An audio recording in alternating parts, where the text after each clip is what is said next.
Ով է ստեղծել 50-50 Սաշիկին, որը Արցախում պազի վարորդ էր և եղբոր նստելուց հետո դարձավ 50-50-ի տեր։ Նախ քննարկենք այսպիսի մի բան, ինչը ոնց ձեզ ներկայացնում են, դրա պատասխանը այդպես չէ, քանի որ կատարվում է խարդախություն, խարդախությունը ունի իրեն նշանակությունը, և եթե մենք դիտարկենք Սերժիկ Նարիմանովին, ապա նա կարող էր պետական կառույցների օգնությամբ ցանկացած գործարարի այնպիսի պայմանների մեջ դներ, որպեսզի նա ոչ թե 50-50, այլ իրեն օգուտի 80%-ը տար պետությանը, իսկ այնտեղից Սերժիկ Նարիմանովը գողանար։ Պատճառը ինչն է, որ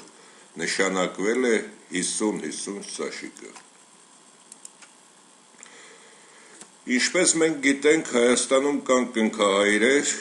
և կան կատարողներ։ Զորի Բալայանը, որը հանդիսանում է Արցախի կնքահայրը, ծագումով ջհուդ, բոլոր ջհուդներին նա է կազմակերպում, ինչպես նաև Արցախի անկախությունը ամենամեծ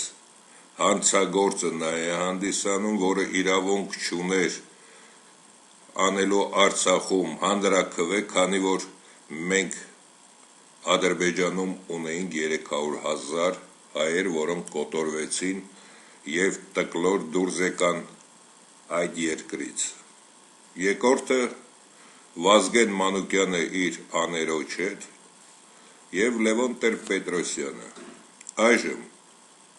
այս երեք սրիկաները նստել մտածել են, ինչպես անել, որպեսզի Հայաստանից շատ մարդ դուրս գա, դա է հիմնական պատճառը։ Եվ դրա համար, քանի որ Լևոն Տեր-Պետրոսյանը Մոսկվայից բերեց Սերժիկ Նարիմանովին, որը արտաքսվել էր Արցախից, արտաքսված մարդուն բերում է և նշանակում է վարչապետ։ Եթե մենք քննարկենք Ռոբերտ Քոչարյան, Բագրատյան և Սերժիկ Նարիմանով, ապա այդ երեքի մեջ միակ կրթված և տնտեսագետը դա Բագրատյանն էր, ինչեր Լևոն Տեր-Պետրոսյանը դա կատարում և ինչի հրամայեցին նաև Սերժիկ Նարիմանովին, որպեսզի իրեն եղբոր Սաշիկին նշանակի 50-50։ Այսինքն, եթե մենք վերցնենք հայ մի լավ տղայի, որը գալիս է արտասահմանից, Ան, և գալիս է արտասահմանից նաև Բեն, երկուսն էլ հայ գալիս են արտասահմանից։ Ան, քանի որ ունի իրեն պրինցիպները և չի ցանկանա ինչ-որ այսպիսի մի թափթփուկ իրեն հետ փայատեր դառնա, նա անմիջապես հասկանում է ամեն ինչը և հետ դառնում։ Իսկ Բեն դնում է ինչ-որ մի հիմնարկ, որը սարքելուց հետո հասկանում է, որ ինքը պարտված է, կորցնելով որոշ գումար, նույնպես հեռանում է։ Այստեղ ինչն է հարցը։ Այստեղ հարցը նա է, որ Ան ոչինչ չկորցրեց, իսկ Բեն նաև կորցրեց իր գումարի մի մասը։ Եթե նրանք կառուցում էին ինչ-որ գործարան, օրինակի համար 1000 մարդ պետք է աշխատեր, այսինքն 1000 մարդ արտագաղթի չէր ենթարկվի։ Իսկ եթե այսպիսի սրիկան Սաշիկ Նարիմանովն են մասնակցում դրան, այսինքն այս 50-50 մեթոդով նրանք ստիպում են լկտիաբար գործարար, զարգացած, պատիվ ունեցող հային հեռանա, որպեսզի նա չստեղծի 1000 աշխատանքային տեղ և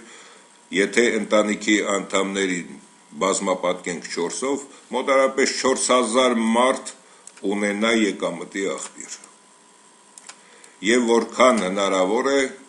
կատարել ավիատոմսերի էժան վաճառք, որպեսզի հայերը հեռանան Հայաստանից։ Պատճառը, քանի որ որքան քիչ է մարդ Հայաստանում, այնքան նրանք ավելի լավ են այդ բոլորը կազմակերպում իրենց գողացածը եւ վերջում հանձնելով թուրքերին եւ Իսրայելին Հայաստանը համարյա հայ չի մնա, այդ մնացածն էլ կամ կփախչեն կամ կվերանան այդ ընթացքում։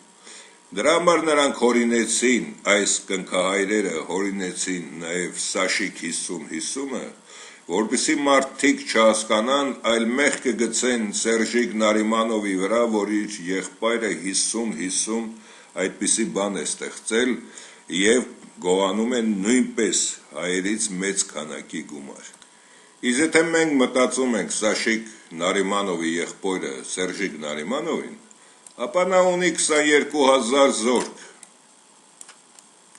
ոստիկաններ, որոնց միջոցով ցանկացածի կարող է հասցնել այն մակարդակին, որ իր ունեցածը ամբողջը կթողնի եւ կհեռանա։ Բացի դա, ամբողջ Հայաստանը այժմ գտնվում է իր ձեռքում։ Ինչի պետք է խայտարակեր նաև իր եղբայրը, որպեսզի դա կատարեր։ Քանի որ կնքահայրերը, որպեսզի եթե հայը հանկարծակի արագ ինչ-որ բան մտածի վերացնելու այս կառավարությանը, ապա մինչև Սաշիկ Նարիմանով, Սերժիկ Նարիմանով եւ այլն, մինչև նրանց հասնելը նրանք հասցնեն փախչեն։ Դրա համար նրանք նշանակեցին Սաշիկ Նարիմանովին, որպեսզի Սաշիկ Նարիմանովը լկտիաբար գործարար հայերին դուրս հրավիրեր, որպեսզի Հայաստանում աշխատանքային տեղ չստեղծվեր։ Իսկ 50-50-ը դա մտածված է նրա համար, որովհետև ոչ մեկը եթե իր 50%-ը տա, չի ցանկանա մյուս 50%-ով արդյունաբերությունը զարգացնել։ Հարցրեք տնտեսագետների կբացատրեն, որ նրան տակին ոչինչ չի մնում, ձրի աշխատում է։ Դրա համար Սաշիկ Նարիմանովին նշանակեցին այդ գործին, որպեսզի մինչև վերջին կաթիլը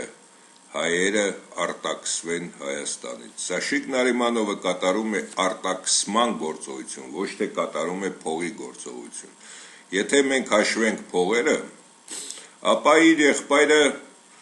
ինչպես մենք գիտենք արտասահմանյան բանկերից, ինչքան գումարներ են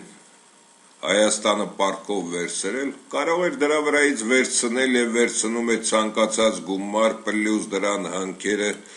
Սերժիկ Նարիմանովը մոտավորապես ունի 7 միլիարդ դոլար, Ռոբերտ Քոչարյանը 13 եւ 27 միլիարդ դոլար ունի Լևոն Տեր-Պետրոսյանը։ Ինչեր նրանց հարկավոր նաեւ Սաշիկ Նարիմանովին դնել այդ գործին, որպեսզի Հայաստանը հայաթափ արվի։ Դա է պատճառը։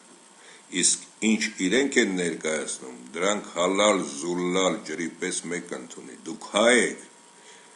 հայը իրավունք չունի սխալվելու, հայը պետք է ամեն ինչ քննարկի եւ հասկանա։ Դրա համար շատ պարզ ձևով եմ ձեզ ներկայացնում, որպեսզի հասկանաք։